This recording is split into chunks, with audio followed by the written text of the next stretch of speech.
नमस्कार, स्वागत और अभिवादन है आपका दिव्य नेत्र विजन के। चलिए आज का टॉपिक को लेते हैं। क्या है टॉपिक? रामसर स्थल यानी नम भूमि।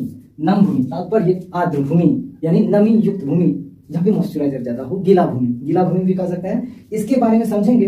यदा कदा पूछते रहता है ये प्रश्न, आज सुर्खियों में क्यों है, इसको पहले समझते हैं। स्वतंत्रता के 75वें वर्ष, 75 वर्ष हो गया, 76वां स्वतंत्रता दिवस हम लोग मनाएंगे 75 साल में। 75वें वर्ष में 75 रामसर स्थल घोषित हो चुका है। कहाँ पे? भारत में। रामसर स्थल मतलब नम भूमि, देख रहे हैं, पानी युक्त भूमि, यही रामसर भूमि या आर्द्र भूमि कहा जाता है। भारत में रामसर स्थलों की सूची में 11 और आर्द्र भूमि जुड़ी।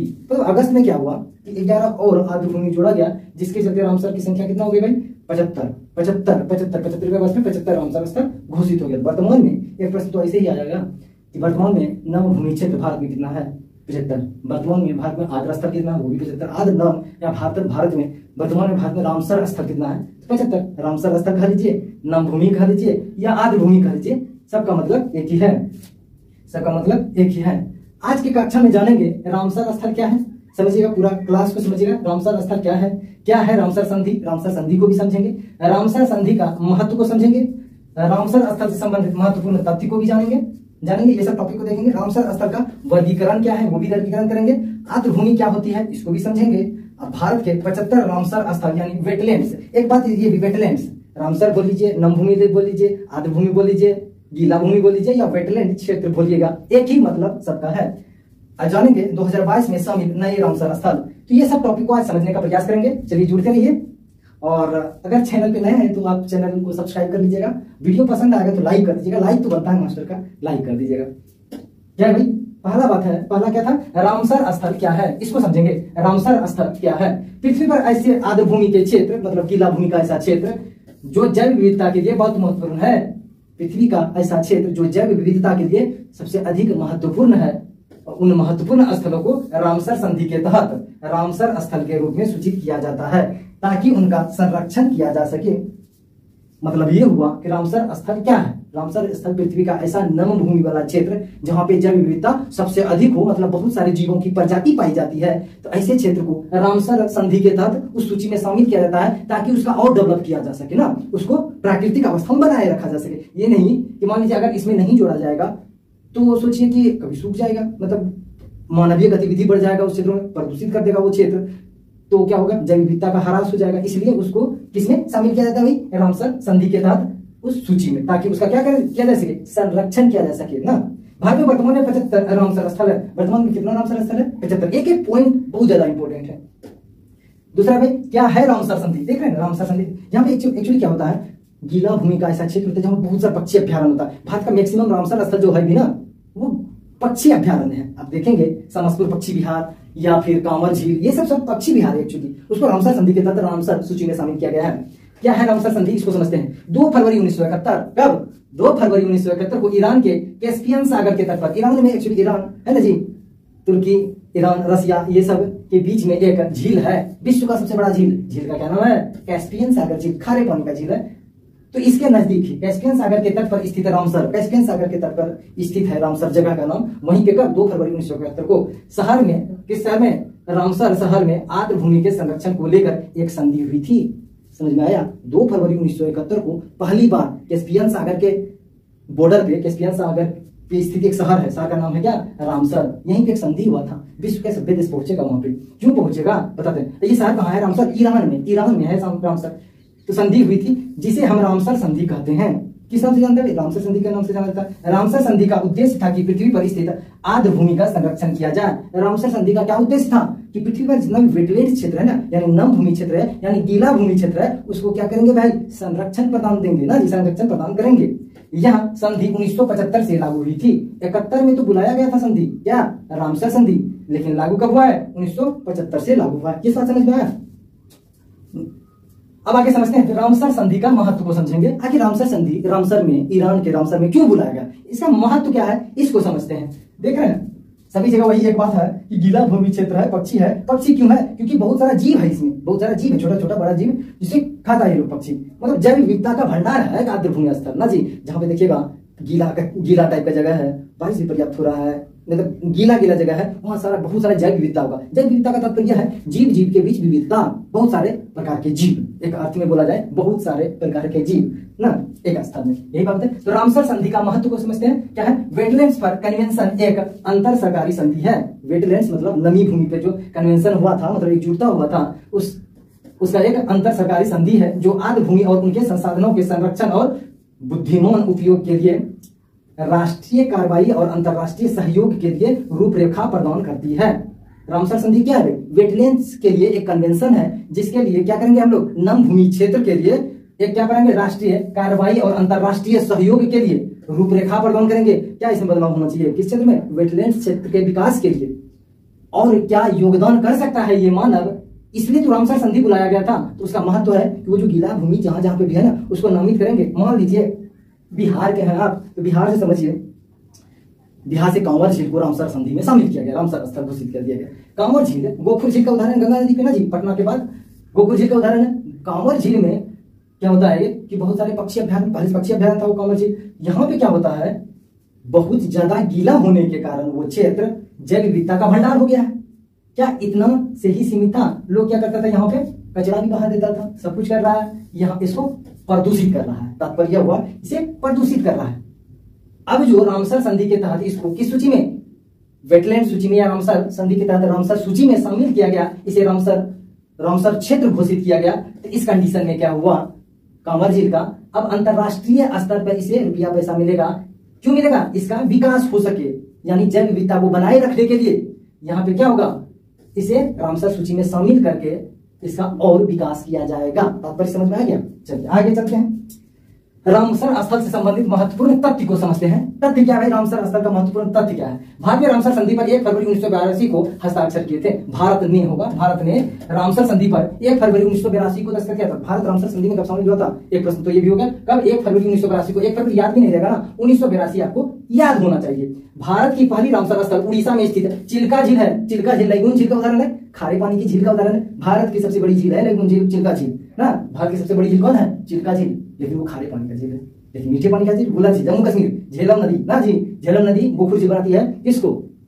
गुलर झील को ना, लेकिन वो मीठे पानी का झील है, समझे? तो उड़ीसा में स्थित चिल्का झील है सबसे पहला रामसर स्थल घोषित कर दिया गया। चिल्का झील के साथ केवलादेव पक्षी अभ्यारण्य को भी रामसर स्थल में शामिल किया। केवलादेव कहाँ है? घना पक्षी विहार, राजस्थान, जयपुर ना जी, राजस्थान राज्य में केवलादेव घना पक्षी अभ्यारण्य, उसको भी किसमें शामिल कर दिया गया? रामसर संधि के तहत रामसर सूची में। कब? 1 फरवरी 1982 में ही, जब तो दस्तखत किया था, पहला जब जोड़ा गया था चिल्का झील को, उसी समय केवलादेव को भी जोड़ दिया गया। लेकिन सबसे पहला नंबर पे किसको सूचीबद्ध किया गया? चिल्का झील को। तो 2 नंबर पे क्या हो गया? केवलादेव को। तो पहला किसको मारेंगे हम लोग? चिल्का झील को। भारत में अब तक कुल 75 स्थलों को रामसर सूची में शामिल किया गया है। कितना को भाई? 75 स्थल को रामसर सूची में शामिल किया गया है। 2022 में पहले 5 और फिर 10 और रामसर स्थलों को शामिल किया गया। 2022 में एक्चुअली 5, 10, उसके बाद 11 को और शामिल किया गया लास्ट में, तब 75 हुआ है, समझे? वर्तमान में पूरे विश्व में 2465 रामसर स्थल है। वर्तमान जो अभी है आज के डेट तक 2465 रामसर स्थल है पूरा विश्व में। मतलब गीला भूमि क्षेत्र यानी नम भूमि क्षेत्र, आर्द्र भूमि क्षेत्र या वेटलैंड क्षेत्र कितना है? 2465। विश्व आर्द्र भूमि दिवस प्रत्येक वर्ष 2 फरवरी को मनाया जाता है। कब मनाया जाता है? 2 फरवरी, क्योंकि 2 फरवरी 1971, क्या भाई? 2 फरवरी 1971, यहाँ बताए थे ना। 2 फरवरी 1971 को ईरान के कैस्पियन सागर के तट पर स्थित रामसर शहर में आर्द्र भूमि के संरक्षण को लेकर एक संधि हुई थी। इसलिए रामसर दिवस का मनाते हैं अंतरराष्ट्रीय रूप से 2 फरवरी को। लेकिन भारत 1 फरवरी को जुड़ा, लेकिन कब? देख लीजिए कब, बताइए, कमेंट करते रहिए, कमेंट करते रहिए। 1 फरवरी 1982 ना। दुनिया की पहली रामसर साइट ऑस्ट्रेलिया में स्थित कोबर्ग प्रायद्वीप थी। सबसे पहला कोई रामसर स्थल है पूरा धरती पे तो ऑस्ट्रेलिया में है। नाम क्या है? कोबर्ग प्रायद्वीप। क्या नाम है? कोबर्ग प्रायद्वीप। कहाँ पे है? ऑस्ट्रेलिया में। उसे ही सबसे पहले आर्द्र स्थल घोषित किया था, समझे? यानी रामसर स्थल दुनिया का जो सबसे पहला है, कौन है? कोबर्ग प्रायद्वीप, जो कहाँ पे है? ऑस्ट्रेलिया महाद्वीप में है। भारत में सबसे ज्यादा रामसर स्थल तमिलनाडु में, कुल 14 है सामने, समझे? भारत में सबसे ज्यादा किस राज्य में रामसर स्थल है भाई? तमिलनाडु में। कितना है? 14 है। देखते हैं आगे क्या है। अगला है रामसर स्थल का वर्गीकरण को देखेंगे। रामसर स्थल को कितने वर्ग में बांटा गया है, उसका क्या है, तो उस आधार पे देखेंगे रामसर स्थल का वर्गीकरण। तो रामसर स्थल को 3 प्रकार से विभाजित किया जाता है। किस किस प्रकार से देखते हैं? समुद्री तटीय आर्द्र भूमि, अंतर्देशीय आर्द्र भूमि और मानव निर्मित आर्द्र भूमि। आप इसको याद करने के बाद एक बात रखिए कि भाई आर्द्र स्थल कहाँ पे होगा, जहाँ पानी होगा। समुद्र तट में पानी होगा, समुद्र तट पे पानी तो होगा, इसलिए समुद्र तट की आर्द्र भूमि। अंतर्देशीय, जो अंतर्देश के अंदर जो होगा अंतर्देशीय आर्द्र भूमि। मानव निर्मित, जो मानव बना देगा कृत्रिम रूप से, उसे क्या कहेंगे, मानव निर्मित आर्द्र भूमि। ये 3 प्रकार का से वर्गीकृत किया गया है आर्द्र भूमि को। अब आर्द्र भूमि क्या होता है इसको समझते हैं। इतना बात से पहले भी आप समझ लिए होंगे आर्द्र भूमि एक्चुअली होता क्या है, लेकिन बारीकी समझते हैं आर्द्र भूमि क्या होती है। नमी या दलदली भूमि वाले क्षेत्र को आर्द्र भूमि या वेटलैंड कहा जाता है। नमी मतलब मॉइस्चराइजर, नमी या दलदली, जहाँ पे दलदल हो, कैसा दलदल, सूखा दलदल नहीं, पानी वाला दलदल। नमी या दलदली भूमि वाले क्षेत्र को आर्द्र भूमि या वेटलैंड्स क्षेत्र कहा जाता है। दरअसल वेटलैंड्स वैसे क्षेत्र हैं जहां भरपूर नमी पाई जाती है, यानी भरपूर पानी पाई जाती है, भरपूर पानी पाई जाती है। आर्द्र भूमि जल को प्रदूषण से मुक्त बनाती है। आर्द्र भूमि जो होता है भाई, इसे जल को प्रदूषण से मुक्त बनाती है। आर्द्र भूमि वह क्षेत्र है जो वर्ष भर आंशिक रूप से या पूर्णतः जल से भरा रहता है। तात्पर्य यह हुआ कि आर्द्र भूमि जो क्षेत्र है ये पूरा वर्ष यानी सालों भर आंशिक रूप से, थोड़ा बहुत कम हो रहेगा लेकिन गीला रहेगा, यह सालों भर पूर्णतः आंशिक या पूर्णतः वर्ष भर गीला रहता है। आर्द्र भूमि स्थल, समझे, जल से भरा रहता है। कौन सा क्षेत्र, आर्द्र भूमि क्षेत्र। भारत में आर्द्र भूमि ठंडे और शुष्क इलाकों से लेकर मध्य भारत के कटिबंधीय मानसूनी इलाकों और दक्षिण के नमी वाले इलाकों तक फैला है। यानी इसका मतलब ये हुआ आर्द्र भूमि ठंडे और शुष्क कहाँ होगा भाई, ठंडा हो गया राजस्थान, जम्मू कश्मीर हिमाचल वाला एरिया ना, बर्फीला एरिया, उसमें कहाँ पे होगा, राजस्थान वाला। मध्य भारत क्या है, भारत में आर्द्र भूमि ठंडे और शुष्क इलाकों, ठंडा कहाँ होगा, पहाड़ी एरिया, शुष्क इलाका कहाँ होगा, राजस्थान वाला एरिया को लेकर मध्य भारत में बिहार, उत्तर प्रदेश, ये सब कुछ आ जाएगा, मध्य प्रदेश सब कुछ आ जाएगा, महाराष्ट्र भी आ जाएगा। मानसून कटिबंधीय मानसूनी इलाकों तक हमारे लोग का मानसून बारिश होता है बिहार में, उत्तर प्रदेश में, तो मानसून इलाके से लेकर दक्षिण के नमी वाले इलाकों तक। मतलब इसका मोटा मोटी अर्थ ये हुआ कि आर्द्र स्थल जो है पूरे भारत में है, चाहे राजस्थान में समस्तपुर पक्षी अभ्यारण्य, केवलादेव घना पक्षी अभ्यारण्य, ये सब कहाँ है, पूरा भारत में अलग अलग क्षेत्रों में पाया जाता है ना। राजस्थान में है केवलादेव ना। भारत के 75 रामसर स्थल यानी वेटलैंड्स क्षेत्र कौन कौन से हैं देखते हैं। 75 तो नहीं बोलेंगे, समझे, कुछ इंपोर्टेंट है। सबसे पहली बार जुलाई 2022 में जोड़े गए भारत के 5 नए रामसर स्थल देखते हैं कौन कौन है। Pallikaranai Mars reserve forest Tamil Nadu, कहां पे भाई, तमिलनाडु में पल्लीकरनई मार्स रिजर्व, इसको भी रामसर संधि के तहत रामसर सूची में शामिल किया गया। दूसरा क्या है, करिकिली पक्षी अभ्यारण्य, ये भी तमिलनाडु में है, ये भी करिकिली पक्षी अभ्यारण्य कहाँ है, तमिलनाडु में ही है। पिंचवरम मैंग्रोव है, मैंग्रोव क्या होता है भाई, जहां पे ज्वार भाटा है ना जी, ज्वार भाटा है, नमी वाला क्षेत्र, और इधर से क्या हो, जमीन भूमि और समुद्र का खारे पानी का वो क्षेत्र जहां पे ज्वार के तहत पानी फंस जाए, खारा पानी, वहां पे एक वन का विकास होता है जो मैंग्रोव वन कहलाता है। तो वही बात, पिचमरम मैंग्रोव तमिलनाडु में जो है उसको भी किसके तहत भाई, रामसर संधि के तहत रामसर सूची में शामिल किया गया। पहला आर्द्र भूमि मिजोरम, एक मिजोरम है नॉर्थ ईस्ट का क्षेत्र है ना जी, गलत हो गया, ठीक है। मिजोरम क्या भाई, ये मिजोरम है ना, मणिपुर मिजोरम ना, मिजोरम नीचे हो गया, मिजोरम नीचे, मणिपुर पर, हाँ मिजोरम ये है, गलती हो गई हमसे। पहला आर्द्र भूमि जो मिजोरम है कहाँ पे है, यहाँ पे मिजोरम राज्य, यहाँ पे आप देखेंगे दो तरफ से नॉर्थ ईस्ट देखेंगे, दो तरफ एक नुकीली सी जगह दिखेगा, एक मिजोरम है एक त्रिपुरा है, यही मिजोरम और त्रिपुरा से कर्क रेखा गुजरी है। सांखी सागर शिवपुरी कहाँ पे है, मध्य प्रदेश में। सांखी सागर जो शिवपुरी है ये भी कहाँ है भाई, मध्य प्रदेश में है आर्द्र स्थल। ये 5 में से समझे, पूरा भारत को समझते हैं भाई, कहाँ कहाँ पे कौन कौन है, पूरा बता दें या फिर कुछ इंपोर्टेंट बता देते हैं।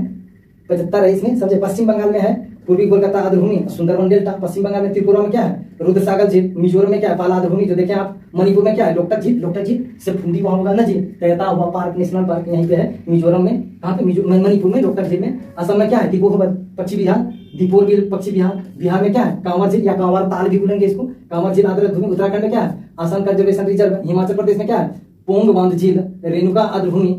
चांदेर टाल होना चाहिए, चांदेर टाल आर्द्र भूमि कहाँ पे भाई, हिमाचल प्रदेश में। लद्दाख में त्सो मिरिरी झील, त्सो कर आर्द्र भूमि क्षेत्र।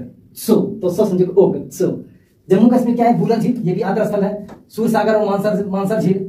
होकेरा आर्द्र भूमि, हाइगम आर्द्र भूमि संरक्षण रिजर्व। सालबुग आर्द्र भूमि संरक्षण क्षेत्र कहाँ पे है, जम्मू कश्मीर में। एक मोटा मोटी आप एक बार मेरा सॉन्ग भी सुन लीजिएगा, आपके दिमाग में याद रहेगा भाई। एक तो ये पूछता नहीं है ये कहाँ पे है, नवीन आंकड़ा पूछेगा, नवीन जो जोड़ा गया, जो नया जोड़ा गया है, करेंट वाला, करेंट से पूछा जाएगा, तो ये सब बात पूछेगा। राजस्थान में देख सकते हैं केवलादेव घना पक्षी अभ्यारण्य और सांभर झील, कहाँ पे, राजस्थान में है। मध्य प्रदेश में कौन कौन सा भाई? सांख्य सागर, भोजिल आद्रभूमि, सिरपुर आद्रभूमि, यशवंत सागर। तमिलनाडु में सबसे ज्यादा है, इसको समझते हैं। तमिलनाडु में नाम टेढ़ा बेढ़ा होगा ना। कोंथनकुलम पक्षी अभ्यारण्य, मन्नार की खाड़ी, क्या है? वेम्बनर आद्रभूमि, बोलेरा पक्षी अभ्यारण्य, वेदांत थंगल पक्षी अभ्यारण्य, वेदांत थंगल पक्षी अभ्यारण्य, उदयमर्थनपुरम पक्षी अभ्यारण्य, चित्रागुंडम पक्षी अभ्यारण्य, चित्रागुंडी है, चित्रागुंडी पक्षी अभ्यारण्य, सुचिंद्रम, थेरुरु आद्रभूमि। ये सब बात है एक्चुअली, आपको ये सब पूछेगा भी नहीं। आंध्र प्रदेश में कोलेरू झील है, जहां पे 1-2 है ना। कोलेरू झील किस राज्य में पाया जाता है? आंध्र प्रदेश में पाया जाता है। ये मैप पे एक्चुअली बताया गया है, आप स्क्रीनशॉट भी ले सकते हैं, स्क्रीनशॉट ले सकते हैं। अगर आपको इसका पीडीएफ चाहिए तो कमेंट बॉक्स में कमेंट कीजिएगा, सर पीडीएफ भेज दीजिए। तुम्हारे टेलीग्राम प्रियतम सर ऑफिशियल, क्या नाम है भाई? मेरे टेलीग्राम का नाम है प्रियतम सर। स्पेलिंग में गलती नहीं होना चाहिए, PRIYATAM, प्रियतम सर ऑफिशियल, प्रियतम सर ऑफिशियल, प्रियतम सर ऑफिशियल का तो स्पेलिंग जानते होंगे। प्रियतम PRITAM कोई लिख देता है, लेकिन मेरा नाम ऐसा नहीं है, PRIYATAM, प्रियतम सर ऑफिशियल। टेलीग्राम से जुड़िएगा तो उस पर पीडीएफ हम भेज देंगे। कमेंट बॉक्स में पहले कमेंट करना पड़ेगा कि सर हमको पीडीएफ चाहिए, तो पीडीएफ दे देंगे। सब कुछ देख लीजिएगा एक बार, सब कुछ आ जाएगा इसमें, पूरा पीडीएफ दे देंगे। चलिए मिलते हैं नेक्स्ट वीडियो में। इसी उत्साह और उमंग के साथ पढ़ते रहिए। वीडियो पसंद आए तो लाइक कर दीजिएगा, सब्सक्राइब कर दीजिएगा, नीचे घंटी बज रहा होगा, लाल कलर का सब्सक्राइब लिखा होगा, उसको दबा दीजिए, सब्सक्राइब कर दीजिए ना, सब्सक्राइब कर दीजिए।